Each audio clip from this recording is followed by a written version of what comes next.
Lisha, hari ni kita belajar nombor 1, 2, 3 tau. Kalau Lisha betul nombor 1, 2, 3, Mak Tan belanja aiskrim nak tak? Nak.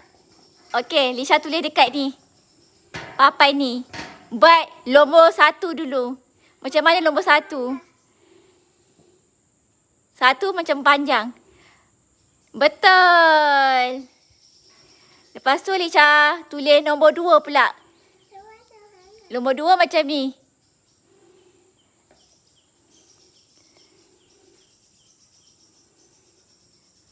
Salah.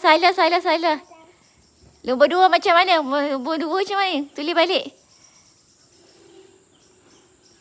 Salah.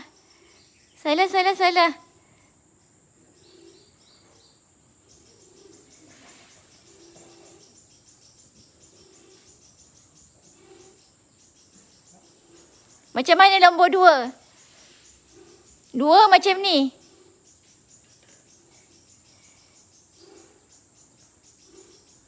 Macam ni, sini. Mak Tan tunjuk. Dah betul dah tapi macam ni. Ha, ni nombor 2. Lepas tu nombor 3 pula yang terakhir. Nombor 3 macam ni. Ha.